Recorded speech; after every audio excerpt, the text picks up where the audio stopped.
is going to be a little different. In this, we're going to explore a lot of the different areas and states and parks and all that we went. So I hope you enjoy. Please like and subscribe and leave a comment and all that good stuff. And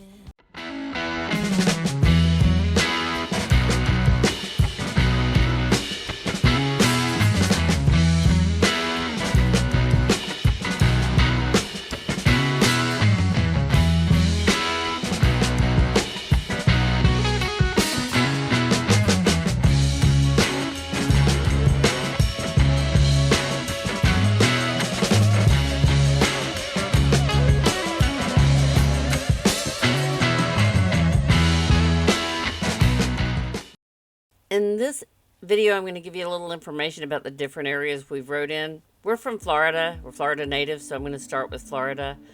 Here's a little map of some of the areas in Florida that you can ride. This is not complete, but it does give you an idea. There's a good resource for any of the states is riderplanet-usa.com. So check that out if you haven't already. This map is certainly not complete.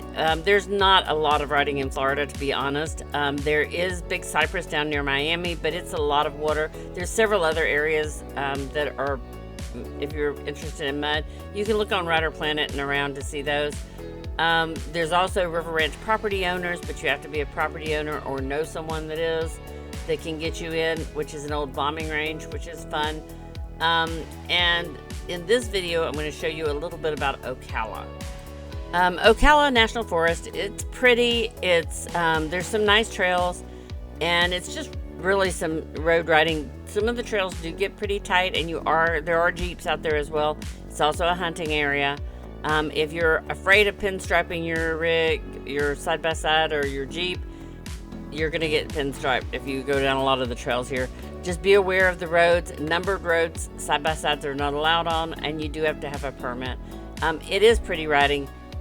Probably not one of our favorites. We did stay at Fort McCoy KOA. So next we're going to go on to Wickenburg, Arizona. It's a beautiful area. It does get warm there, so we were there in April, and it was already getting pretty warm, so you have to be aware of the temperatures there. We stayed at the Hospitality and RV park, and you could ride directly from there, and they had a back gate you could go out. I probably wouldn't stay there again. It's a pretty park, and if you had a smaller rig, it would work out better. But it was a little bit tight for us to pull in and to ride and to get parked. But this isn't about the RV parks. This is about riding. So the outside riding, it's desert riding, and it felt like we were out in the Old West. Beautiful trails, beautiful riding, a little bit of hills, and just some fun exploring areas. In the pictures, there's some saguaro cactus that you can see, and there are boondocking areas around there that you could, boondock and ride right from camp. So gorgeous area and fun downtown, fun area to ride in. Definitely would do it again, but I would definitely make sure it was no later in the year, because it was very, very dusty when we were there, and pretty warm even in April. The next place I want to explore is Williams, Arizona. We were there, we stayed at the KOA just outside of it, so you can ride directly from there. We found a lake. A lot of it is it's volcanic area, so you're riding on a lot of volcanic rock.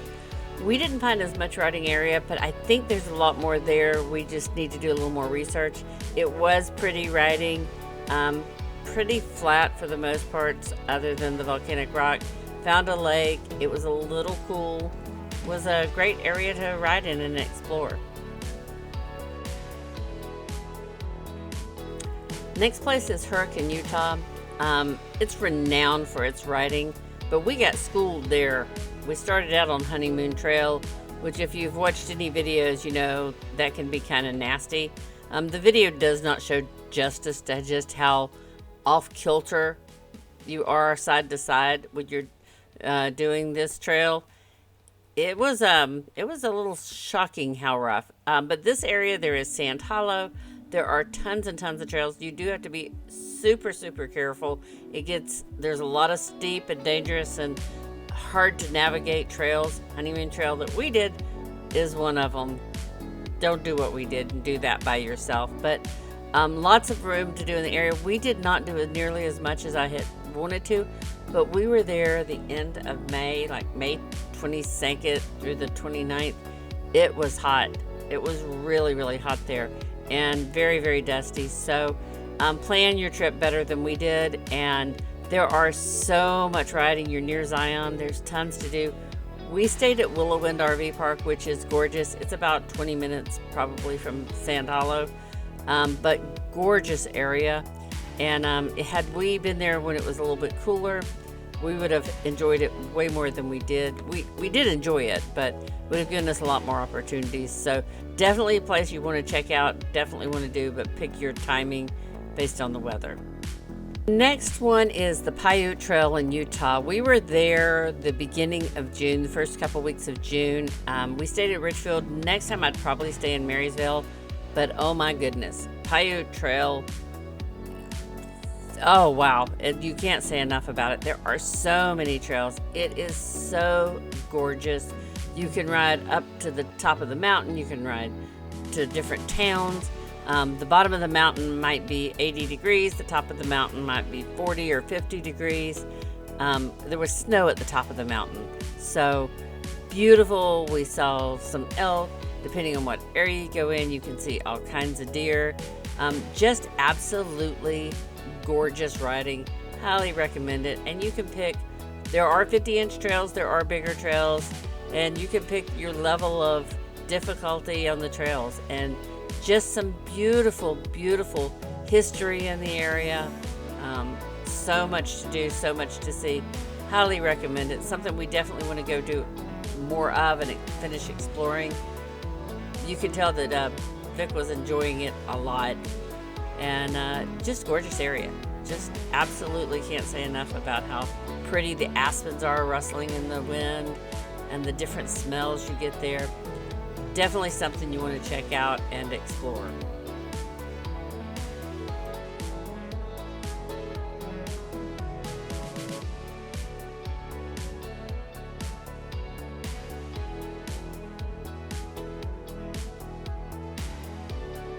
Next is Mancos, Colorado. We stayed at Echo Basin RV Resort, which is a great resort right at the base of the trail riding area. We saw a bear out on the trail. That was our first time seeing a bear on our side-by-side. We were on the side of a mountain. The only way out was where that bear was standing. It was quite exciting. Once he saw us, he took off running, but it was well worth it. This is a great area. You're right at the base of the San Juan Mountains, and you can explore all through the area. There are tons of trails. You can see old mining equipment.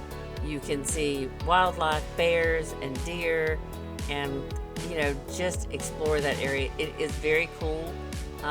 Even in the summer, you have good temperatures. It's a great riding area. It can be a little dusty, but was a gorgeous riding experience for us. And lots to do there. So definitely recommend you check it out. If you're interested in mining stuff, you can see a lot of old mining equipment too. And waterfalls and water crossings and beautiful flowers. Just a lot of fun. Next on my list is Silverton, Colorado, which is kind of a mixed bag. The problem with Silverton is side-by-sides are not welcome in town. They're not supportive, and the town has voted to not allow them to drive into town. You can ride, there are tons of trails about 1.5 miles outside of town, but if you stay at one of the in-town RV parks, there are 3 full hookup RV parks there. 2 of them are within town limits, and you cannot ride your side-by-side from there. The 3rd one is right on the edge, and you can ride your side-by-side from. Guess which one fills up the quickest? But, and it is hard because you aren't welcome in town. However, if you can trailer to outside of town, the views are phenomenal. It's a great area to explore. And the trail riding, the Alpine Loop, it's incredible. I do recommend that you do some research on what the current rules are. When we were there, we could do the complete Alpine Loop and ride through Lake City. That may or may not have changed. So just before you go, make sure you understand where you can and cannot ride. And for the record, they're very serious about you not riding in town. So it's kind of a mixed bag. You really want to go and enjoy it, but but you're not supported in town. There are tons of boondocking areas and primitive campsites outside of there too. As far as the riding, it is phenomenal. Waterfall after waterfall, incredible views. And for jeeping as well. We did some jeeping there too, and it is gorgeous.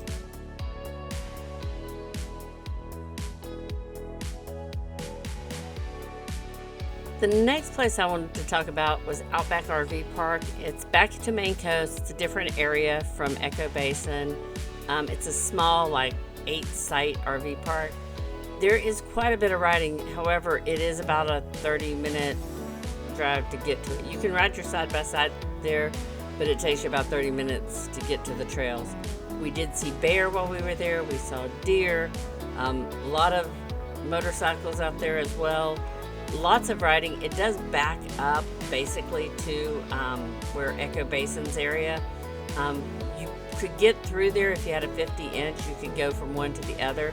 If you're not a 50-inch, then the trails limit you where you can go.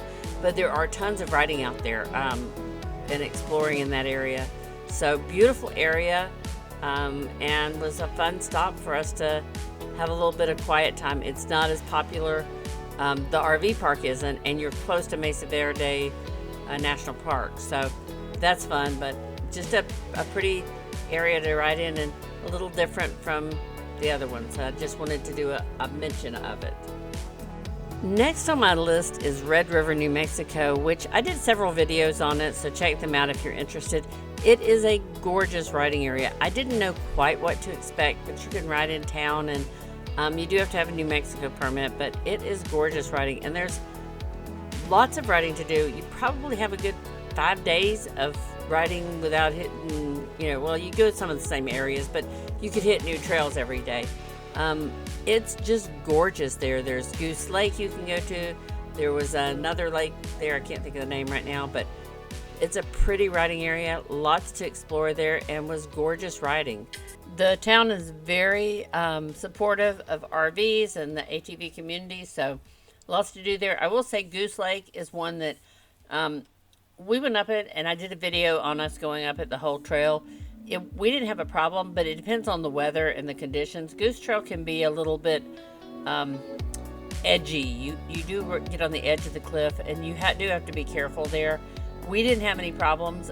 Jeeps went up it. A truck went up it, which is a little narrow for that, but definitely well worth going. But just be aware of your riding abilities, and if you're afraid of heights, just keep that in mind. There is all kinds of riding there, so if that's not your thing, there's definitely, like in the video here, you can see there's some open riding where you just get gorgeous views and lots to do. They have some tours that go up there, and some of the open air Jeeps, and just beautiful. Highly recommend going. I had no idea. I did a little bit of research, thought it'd be a fun place to try, but I had no idea how good it was. So keep that on your list of places you want to check out. And just as a side note, at the top of Goose Lake, there's some very friendly goats that are used to handouts. So they'll come right up and get in your side-by-side if you're not paying attention. And there's Greeny Peak, so keep it on your list. Beautiful place. The next place I want to talk about is Creede, Colorado, which we didn't know anything about. Last minute, I decided I didn't want to go on to Texas where we had planned because of the temperature. It was like July, it was going to be so hot. So we decided to look around Colorado. So we went to Creede. Oh my goodness, is Creede gorgeous. Historic mining area, tons of trails. There's a couple full hookup RV parks. There's also boondocking. Gorgeous place, plenty to ride. There are riding areas you're allowed to ride on the road to get to the gas station and to the trails. Just beautiful. Can't say enough about it. Highly recommended. From a historical, seeing the historic sites and the historic Bachelor's Loop, to all the other trails right in Creede and outside of the area. Absolutely gorgeous. Highly recommended. This is right on the historic Bachelor Loop. It is just gorgeous. There are some old historic mining structures still there along the road. You actually drive like underneath some. Just stunning views, spectacular riding, and highly recommend. Put Creede on your list if it wasn't there. It's similar to Lake City and to Silverton, but just beautiful riding, and just a beautiful place to ride, and a fun riding. A lot of easy riding, but there are different trails if you're looking for something more exciting too. So gorgeous riding. We had a blast riding there.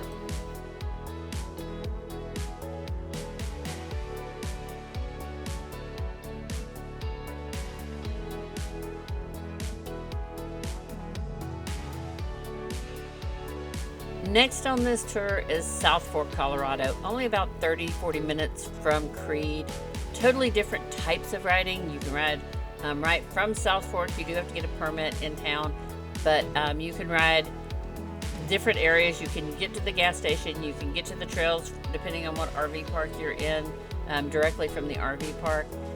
Great area to ride. Lots of trails, lots of different terrains, and you can ride almost back to Creede without getting on the road. You can't get all the way there, but you can ride most of it and see some beautiful trails.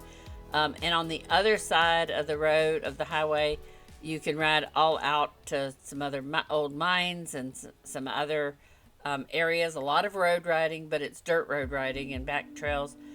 Some boondocking out there. Fun place to go. There's also other things to do in the area, like rafting and tubing down the river, and rail biking, which I did a video on. If you want to know my thoughts on rail biking, go watch that.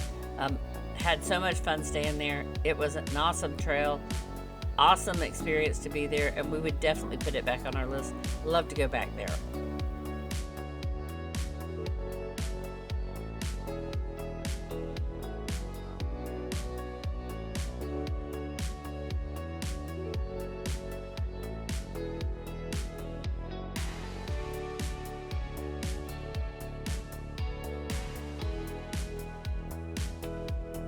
The next place I want to talk about is Mena, Arkansas. We stayed at Wolf Pen RV Park. I will say the bridge going to Wolf Pen is perfectly safe for any size RV. That was my first concern there. I can't do justice to the riding there. When we were there, we enjoyed it, but we were dealing with my little Yorkie having pancreatitis, a very severe pancreatitis attack. So we spent way too much time at the vets and a few overnights and lack of sleep to get her better. So I didn't really get to enjoy the trails. But I think there's a lot of riding there, a lot more riding than we found. We only had a couple days that we were actually able to ride because of the dog. And, you know, our heart wasn't really in it while she was sick. To try to explore and enjoy it wasn't the same. So it is a lot of basic road riding. There were some steeper trails. There is a lot of areas where you can stop and go off and get in the water and play in the water, and swimming holes for families. I know it's a very popular place. Like I said, I can't do justice because we just didn't, you know, it was bad circumstances for us that didn't allow us to enjoy it as much. But it is on my list to explore more in that area, and I think it could be a really fun place if you really had researched and knew what areas you could ride in. The next place we're talking about is Gilbert, West Virginia, which is part of the Hatfield and McCoy trails. You know, anybody that knows anything about side-by-sides and trails, this is an awesome place to ride. We stayed at Twin Hollow. Let me just say, the road's plenty wide for you to get up there. The only problem we had was our camper does not turn tight, and getting up to the top of Twin Hollows was quite a feat. We had plenty of power. We could pull up it, but we couldn't make the turns. We had to keep stopping and backing up to make the turns to get up there. Gorgeous, but it was a gorgeous view once you got up there, and a wonderful place to stay. Lots to do in Gilbert. You can visit the Hatfield and the Hatfield Cemetery, and lots of scenic things, waterfalls and stuff. You know, Hatfield and McCoy's is always fun. We went to Rock House and some of that area, just gorgeous, beautiful riding. Definitely recommend it. And there's riding for all types. When we were there, it was really rainy, so it was really muddy. So it can either be really dusty or really muddy, and we just happened to get there for the really muddy. We had a great time. We did look for the wild horses that you're supposed to be able to find out there. We didn't find them, but I know that there's wild horses and stuff you can find out there.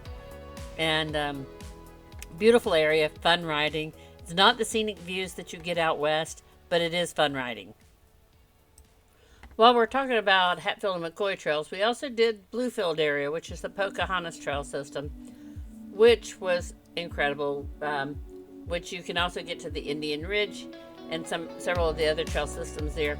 It's a typical Hatfield and McCoy. Pocahontas is a little more tame than some of the other areas, but man, we had a great time. Even saw a mama bear and her 3 cubs on Indian Ridge Trail, so had a great time there. Beautiful trails, loved going, highly recommend it. If you're a beginner and you want to figure out where to start with Hatfield and McCoy's, Pocahontas trail system is probably the easier one, and you can hit some more difficult trails there in the area. We stayed at Buffalo Trails Cabins, but Ashland is very popular. Just do a little bit of research and figure out for your rig what's the best. I think if we went again, we'd probably stay at Mud Pit, but there's lots of different RV parks there that would be great options, so figure out what's best for you. But the trail systems are well marked, easy to ride, you can pick your difficulty, lots to see, lots of fun. Highly recommend it. Remember, there you do have to wear a seatbelt and helmet, and it's $50 annual pass. But there is lots to do. You can ride on the roads, you can go to the corner store for ice cream and candies, and lots to do. The next place is Ride Royal Blue, which we had heard a lot about and didn't really know what to expect. We'd heard about how rough it was and all that, and it definitely can be. You can pick your poison at this place, this area. But basically what it is you're riding in Cumberland State Forest, so you have to have a Tennessee permit for usage. And you can go on the website and find out all that. Ride Royal Blue has 3 primary campgrounds that you can stay in. Their original one, I think, is called Eagle Ridge. We stayed at the Ridges, and then they have a new upscale resort. I can't think of the name of it, but they're right within like a mile and a half of each other.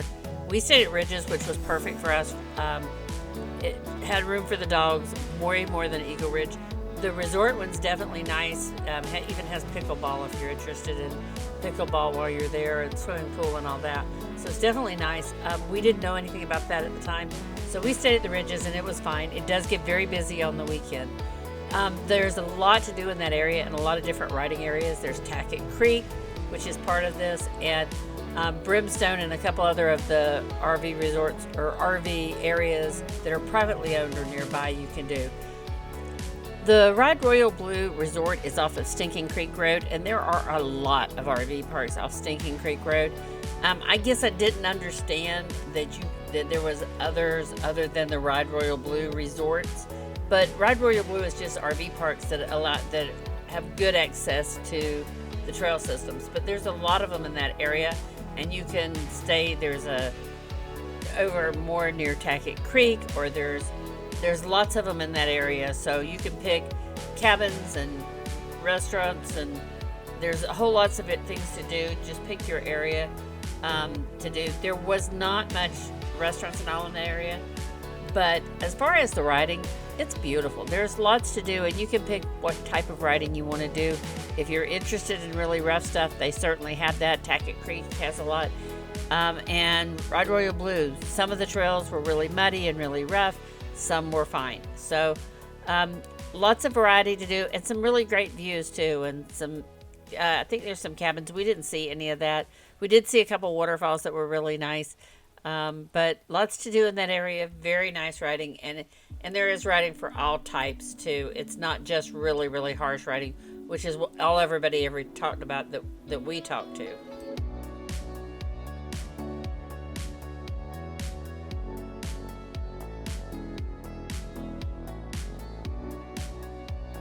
This was one of those surprises for us. Cherokee, North Carolina. We knew that North Carolina now allowed tags, so I did a whole video once allowed and where you can go and all that. So if you're interested in all the details, do that. But there are some pretty rides. I will say most of the area in Cherokee is road riding.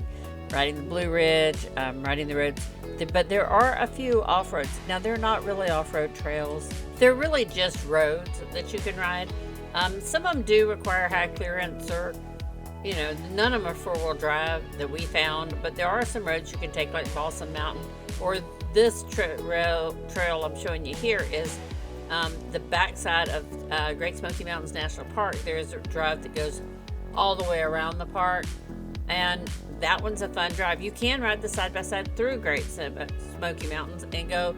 This was a loop we did all the way around from Cherokee, across this side of the mountain and all the way back into Gatlinburg and back around, and it was a gorgeous ride. This is the Cataloochee Loop, or the Cataloochee Road, that takes you on the back side of Great Smokies, and you can take it all the way around, and then you'll come back down and ride through Gatlinburg and into Cherokee.